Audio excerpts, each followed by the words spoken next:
আজ আমরা একটি দীর্ঘ হাদিসের আলোকে কবরের নিয়ামত ও আযাবের বর্ণনা তুলে ধরব ইনশাআল্লাহ। হাদিসটি বর্ণিত হয়েছে সাহিহুল বুখারীতে, হাদিস নাম্বার ৭০৪৭। বর্ণনা করেছেন সাইয়্যিদুনা সামুরা বিন জুনদুব রাদিয়াল্লাহু আনহু। রাসূল সাল্লাল্লাহু আলাইহি ওয়াসাল্লাম প্রায় তার সাহাবীদের জিজ্ঞেস করতেন, হাল রাআ আহাদুম মিনকুম মিন রুইয়া, তোমাদের কেউ কি কোনো স্বপ্ন দেখেছ? সাহাবীদের কেউ স্বপ্ন দেখলে তাকে বলতেন। তিনি একদিন সকালে আমাদের লক্ষ্য করে বললেন, গত রাতে দুজন আগন্তুক এসে আমাকে ঘুম থেকে উঠায়। তারা আমাকে বলে, চলুন। আমি তাদের সঙ্গে হাঁটতে শুরু করি। চলতে চলতে এক জায়গায় এসে আমরা দেখি এক লোক শুয়ে আছে, আরেক লোক তার পাশে পাথর নিয়ে দাঁড়িয়ে আছে। পাথরটি সে সজোরে শুয়ে থাকা লোকটির মাথায় ছুঁড়ে মারছে। প্রচণ্ড আঘাতে তার মাথা গুলিয়ে যাচ্ছে, আর পাথরটিও ছিটকে দূরে গিয়ে পড়ছে। লোকটি গিয়ে পাথরটি তুলে নিয়ে আসছে। সে পাথর নিয়ে ফিরে আসতে না আসতেই তার সদ্য বিচূর্ণ হওয়া মাথাটি পূর্বের ন্যায় ভালো হয়ে যাচ্ছে। সে ফিরে এসে আবার পাথরটি নিয়ে লোকটির মাথায় আঘাত করছে। এভাবেই চলছে। আমি আমার সাথীদ্বয়ের কাছে জানতে চাই, সুবহানাল্লাহ মা হাযান, সুবহানাল্লাহ, ওরা কারা? তারা বলে, চলুন, সামনে চলুন। আমরা চলতে থাকি। হাঁটতে হাঁটতে আরেক জায়গায় এসে দেখি এক লোক চিত হয়ে শুয়ে আছে, আরেক লোক তার পাশে লোহার আকড়া নিয়ে দাঁড়িয়ে আছে। সে শুয়ে থাকা লোকটির চেহারার একদিকে এসে আকড়া দিয়ে তার চোয়াল চিরে ঘাড় পর্যন্ত চলে যাচ্ছে, এবং অনুরূপভাবে নাক ও চোখ চিরে মাথার পেছন পর্যন্ত চলে যাচ্ছে। তারপর লোকটি তার চেহারার অপর দিকে গিয়ে একই কাজ করছে। অপর দিকে চিরা শেষ হতে না হতেই প্রথম দিকটি পূর্বের ন্যায় ভালো হয়ে যাচ্ছে। সে বারবার তার সঙ্গে এরূপ করেই যাচ্ছে।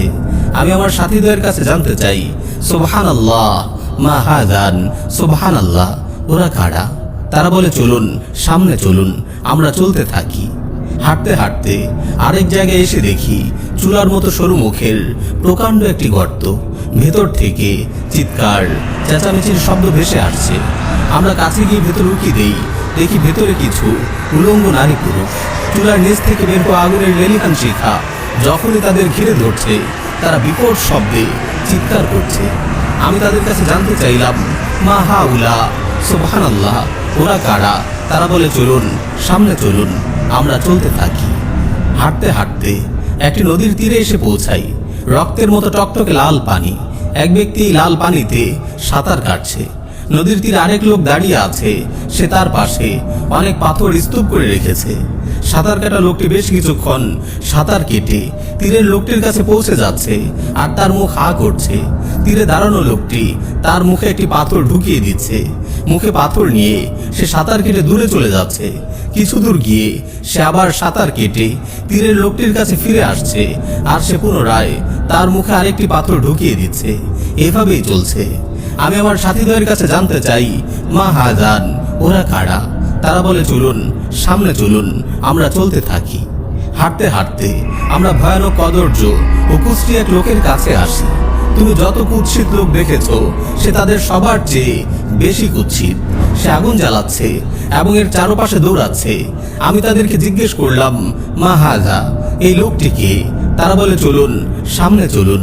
আমরা চলতে থাকি। হাঁটতে হাঁটতে আমরা বিশাল এক সবুজ শ্যামল বাগানে এসে হাজির হই। বসন্তের রং বেরঙের পুষ্প সম্ভারে বাগানটি ভরে আছে। বাগানের মাঝখানে দীর্ঘাকায় এক লোক দাঁড়িয়ে আছে। লোকটি এতই লম্বা যে তার মাথা দেখতে আমাকে রীতিমতো ব্যাগ পেতে হচ্ছিল। তার চারপাশে কচিকাঁচা শিশুদের এক বিশাল জটলা। এত অধিক পরিমাণ শিশু সমাবেশ আমি কখনো দেখিনি। আমি তাদের জিজ্ঞেস করি, মা হাযা, মা হাউলা, এই লোকটিকে? ওই শিশুরাই বা কারা? তারা বলে, চলুন, সামনে চলুন। আমরা চলতে থাকি। চলতে চলতে আমরা সুবিশাল এক উদ্যানের কাছে এসে পৌঁছাই। এত বিশাল, এত সুশোভিত কোনো উদ্যান ইতিপূর্বে আমি কখনো দেখিনি। তারা আমাকে বলে, এই উদ্যানে আরোহণ করুন। উদ্যানটিতে আরোহণ করলে আমাদের চোখে পড়ে অত্যাশ্চর্য এক শহর, যার এক একটি ইট ছিল সোনা ও রূপার। চলতে চলতে আমরা শহরের ফটকে গিয়ে পৌঁছাই এবং দরজা খুলতে বলি। দরজা খোলা হলে আমি শহরটিতে প্রবেশ করি। সেখানে এমন কিছু লোকের সঙ্গে আমাদের দেখা হয়, যাদের শরীরের অর্ধেক তো খুবই সুন্দর ও দৃষ্টিনন্দন, কিন্তু বাকি অর্ধেক এতটাই কুৎসিত বিশ্রী যে তুমি এমন কুশ্রী পূর্বে কখনো দেখনি। আমার সাথে দুজন তাদেরকে বলে, যাও, তোমরা ওই নদীতে নেমে পড়ো। সামনে একটি নদী বইছিল, যার পানি ছিল খুবই স্বচ্ছ ও নির্মল। ওরা গিয়ে সেই পানিতে নেমে পড়ে। গোসল শেষে তারা যখন আমাদের কাছে ফিরে আসে, আমরা দেখি তাদের পূর্বের সেই সমস্যা নেই। তাদের পুরো শরীরই সুন্দর ও সুস্থ হয়ে গেছে। আমার সাথে দুজন আমাকে জানায়, এটি হলো জান্নাতুল আদন, এটি আপনার ঘর। আমি উপরের দিকে তাকিয়ে দেখি ধবধবে সাদা মেঘমালার মতো একটি প্রাসাদ। তারা আমাকে বলে, ওটি আপনার বাসভবন। আমি বলি, বারাকাল্লাহু ফীকুমা যারানি ফাদখুলাহ, আল্লাহ তোমাদের বরকত দিন, আমাকে ছাড়ো, আমার বাসভবনে আমাকে প্রবেশ করতে দাও। তারা বলে, আপনি অবশ্যই এতে প্রবেশ করবেন, তবে এখন নয়।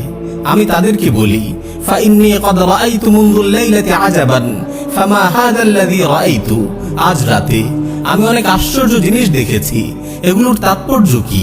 তারা বলে, আচ্ছা আমরা আপনাকে খুলে বলছি। ওই যে প্রথম আপনি যে লোকটির মাথা চূর্ণ বিচূর্ণ হতে দেখেছিলেন, সে কোরআনের জ্ঞান শিখত, কিন্তু সে অনুযায়ী আমল করত না। সে ফরজ নামাজ না পড়ে ঘুমিয়ে থাকত। দ্বিতীয় ব্যক্তি, আকড়া দিয়ে যার চোয়াল, চোখ ও নাক ঘাড় পর্যন্ত চেরা হচ্ছিল, সে ছিল মিথ্যুক। সকালে বের হয়ে সে গুজব ছড়াতো, আর তা চারিদিকে ছড়িয়ে পড়ত। চুলার মতো একটি গর্তে যেসব উলঙ্গ নারী পুরুষ দেখেছিলেন, তারা ব্যভিচার করত। আর যাকে রক্তের নদীতে সাঁতার কাটতে দেখেছেন, যার মুখে পাথর ঢুকিয়ে দেওয়া হচ্ছিল, সে ছিল সুদখোর। আর যে কুষ্ঠী ব্যক্তি আগুন জ্বালাচ্ছিল এবং তার চারপাশে দৌড়াচ্ছিল, তিনি হলেন জাহান্নামের তত্ত্বাবধায়ক, তার নাম মালিক। পুষ্পিত বাগানের মাঝখানে দীর্ঘাকায় যে লোকটিকে দেখেছিলেন, তিনি হলেন ইব্রাহিম আলাইহিস সালাম।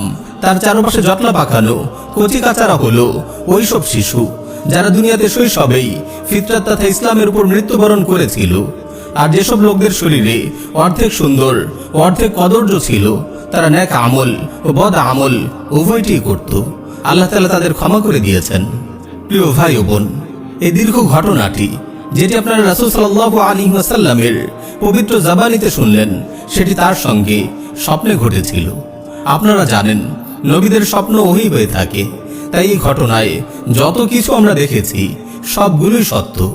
প্রিয় ভাই ও বোন, এই হাদিসে কবরের শাস্তির বর্ণনা এসেছে, যারা কোরআন শিখে কিন্তু আমল করে না, কোরআন নিজে শেখে কিন্তু অন্যকে শেখায় না, এবং যারা ফরজ নামাজ না পড়ে ঘুমিয়ে থাকে, তাদের কবরে মারাত্মক শাস্তি হবে। তাদের মাথা ভারী পাথর দিয়ে গুঁড়িয়ে দেওয়া হবে। কিয়ামত পর্যন্ত এই শাস্তি চলতেই থাকবে। আর যারা মিথ্যা বলে, গুজব ছড়ায়, তাদের কবরেও শাস্তি হবে। তাদের চোয়াল, চোখ ও নাক লোহার আকড়া দিয়ে কিয়ামত পর্যন্ত চেরা হতে থাকবে। আর যারা সুদ খায়, তারা রক্তের নদীতে সাঁতার কাটবে। নাউযুবিল্লাহি মিন যালিক। ব্যভিচার আজ বড়ই ব্যাপক হয়ে গেছে। ব্যভিচারকারী নারী পুরুষদের কবরে মারাত্মক আযাব দেওয়া হবে। তার উলঙ্গ অবস্থায় আগুনের চুলায় জ্বলবে, আর পোড়ার যন্ত্রণা সইতে না পেরে চিৎকার করবে। আল্লাহ রাব্বুল আলামিন আমাদের এমন সব বদ আমল থেকে হেফাজত করুন, যেগুলোর কারণে কবরের ঘোর আধারে যুগের পর যুগ, শতাব্দীর পর শতাব্দী আমাদের আযাব হতে থাকবে। কিয়ামত পর্যন্ত এই আযাব চলতেই থাকবে। ইয়া আল্লাহ, ইয়া রহমান, আমাদের আপনি রহম করুন, আমাদের এসব গুনাহ ও নাফরমানি থেকে বাঁচিয়ে রাখুন। আমিন ইয়া রাব্বাল আলামিন।